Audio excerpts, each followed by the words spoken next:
Maombi ya mchana, Januari 15.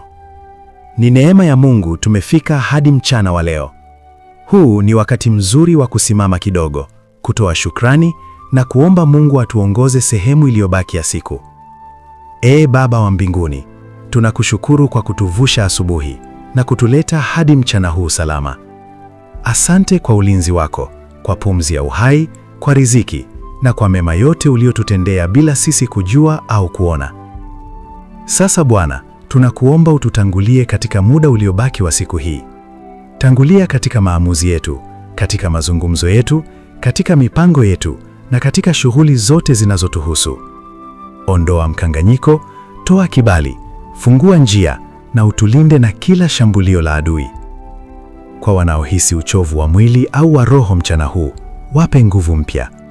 Kwa wanaosubiri taarifa, leta habari njema. Kwa wanaotafuta riziki, wafungulie milango ya fursa.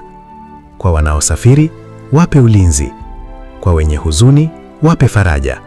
Na kwa waliokimya wakilia moyoni, wape amani na msaada. Mchana huu natamka kwa imani. Mchana wangu umebarikiwa. Hatua zangu zinatawaliwa na neema. Kibali changu kinazungumza na Mungu yuko upande wangu. Utupeleke kutoka mchana huu hadi jioni, tukiwa salama, tukiwa na amani na tukiwa ndani ya mapenzi yako. Kwa jina la Yesu Kristo. Amina.